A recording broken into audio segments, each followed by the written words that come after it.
So இன்னைக்கு evening 5 மணிக்கு தளபதி சிஸ்டேனுக்கான official announcement கொடுக்க போறோம் அப்படின்னு சொல்லிட்டு கேவிஎன் ப்ரொடக்ஷன் சொல்லவும் செஞ்சாங்க இல்லையா? சரி ஓகே 5 மணிக்கு அப்டேட் குடுப்பாங்க அப்படின்னு சொல்லிட்டு வெயிட் வந்து பண்ணிட்டு இருந்தா, 5 மணிக்கு எந்த ஒரு அப்டேட் குடுக்கவும் செய்யல. 5:02க்கு தான் அப்டேட் குடுக்கவும் செஞ்சாங்க. அந்த ஒரு அப்டேட்டுமே படத்தோட அப்டேட்டா இருக்கும் அப்படின்னு சொல்லிட்டு ஓப்பன் வந்து பண்ணி பார்த்தா, ஒரு எமோஷனலான ஒரு வீடியோ ரிலீஸ் பண்ணியிருந்தாங்க. நம்ம தளபதி விஜய்க்கு ஒரு சின்ன ட்ரிபியூட் குடுக்குற விதமா அந்த ஒரு வீடியோ இருக்கவும் செஞ்சுச்சு. அந்த ஒரு வீடியோட கடைசியில தளபதி 69க்கான அஃபிஷியல் அனௌன்ஸ்மெண்ட்ட நாளைக்கு குடுக்க போறோம் அப்படின்னு சொல்லிட்டு டீம் சொல்லவும் செஞ்சாங்க. ஸோ நாளைக்கு ஈவினிங் 5 மணிக்கு தான் தளபதி 69க்கான அஃபிஷியல் அனௌன்ஸ்மெண்ட் குடுக்க வந்து போறாங்க. யாரு டைரக்டர், யாரு மியூசிக் டைரக்டர் அப்படின்னு சொல்லிட்டு நாளைக்கு ஈவினிங் 5 மணிக்கு குடுக்க வந்து போறாங்க கேவிஎன் புரொடக்ஷன். அண்ட் இன்னைக்கு இப்போ ரிலீஸ் பண்ணியிருக்க இந்த ஒரு வீடியோ பத்தி சொல்லணும்னா, ஒரு எமோஷனல் ஒரு ட்ரிபியூட் வீடியோ அப்படின்னு சொல்லலாம். இவ்வளோ நாளா ஃபேன்ஸ் எல்லாம் வந்து பேசிட்டு இருந்தோம். விஜய் சொல்லி கடைசி படமா தளபதி 69 தான் இருக்க வந்து போகுது. இல்ல தளபதி 70யா இருக்கும். இல்ல 2026க்கு அப்புறம் நடிப்பாரு அப்படின்னு சொல்லிட்டு நம்மலாம் பேசிட்டு இருந்தோம். பட் இப்போ அஃபிஷியலா ஒரு புரொடக்ஷன் ஹவுஸ்லேருந்து வந்திருக்க இந்த ஒரு வீடியோல ஒன் லாஸ்ட் டைம் அப்படி சொல்லிட்டு அவங்களே போட வச்சிருக்காங்க. இங்க இந்த ஒரு இத பார்க்கும்போது தான் வருத்தமா இருந்திருக்கு. இப்போ வந்து இவ்வளோ நாளா ஃபேன்ஸா ஒரு ரூமரா வந்து பேசிட்டு இருந்தோம். என்னதான் விஜய் சார் அனௌன்ஸ்மென்ட் பண்ணியிருந்தாலும், அவரோட கட்சி அனௌன்ஸ் பண்ணப்போ அவரே வந்து சொல்லியிருந்தாரு.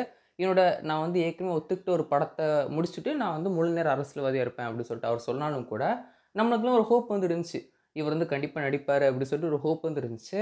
பட் நான் இன்னைக்கு ரிலீஸ் பண்ணிருக்க இந்த ஒரு வீடியோல வந்து ஒன் லாஸ்ட் டைம் அப்படின்னு சொல்லி பார்க்கும்போது தான் ரொம்ப வருத்தமா இருந்திருக்கு. சரி இது எப்படியோ இவ்வளோ பெரிய ஒரு இத விட்டுட்டு போறாரு.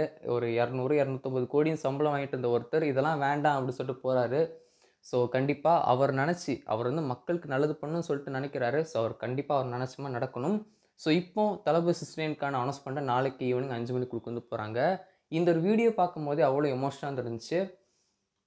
சரி ஓகே. எல்லாம் எப்படி போகுது அப்படின்னு சொல்லி பண்ணி பார்ப்போம். ஸோ நாளைக்கு ஈவினிங் 5 மணிக்கு தளபதி 69க்கான அஃபிஷியல் அனௌன்ஸ்மென்ட் கொண்டு போறாங்க. இந்த ஒரு படத்த பத்தின ஒரு குட்டி அப்டேட் என்ன அப்படின்னு சொல்லி பார்த்தீங்கன்னா, ஹீரோயினா சமந்தா இருக்க போறாங்க, ட்ரிஷா இருக்க போறாங்க, இல்ல சிம்ரன் இருப்பாங்க அப்படின்னு சொல்லிட்டு எல்லாரும் நினைச்சிட்டு வந்திருந்தோம்.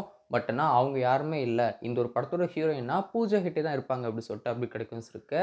அண்ட் வில்லன் யாரு அப்படின்னு சொல்லி பார்த்தீங்கன்னா, பாபி டியோல் தான் இந்த ஒரு படத்தோட வில்லனா இருப்பாரு. இப்போ வந்து அனிமல் படத்தோட வில்லன் அண்ட் நம்ம சூர்யா சாரோட கங்குவா படத்தோட வில்லன். ஸோ அவர் தான் இந்த ஒரு படத்துல வில்லனா இருப்பாரு அப்படி சொல்லிட்டும் அப்டேட் கிடைக்கவும் இருக்கு. பூஜா ஹெக்டே ஒரு மிகப்பெரிய ஒரு ரொம்ப நல்ல சாய்ஸ் தான். எனக்கு ரொம்ப பிடிச்ச ஒரு ஹீரோயின். ஸோ அவங்க இந்த ஒரு படத்துல இருந்தாங்கன்னா ரொம்பவே சூப்பரா இருக்கவும் செய்யும். ஸோ தளபதி விஜயோடைய தளபதி 69 ஷூட்டிங் வந்து பார்த்தீங்கன்னா, அடுத்த மாசம் ஆரம்பிக்க வந்து போறாங்க.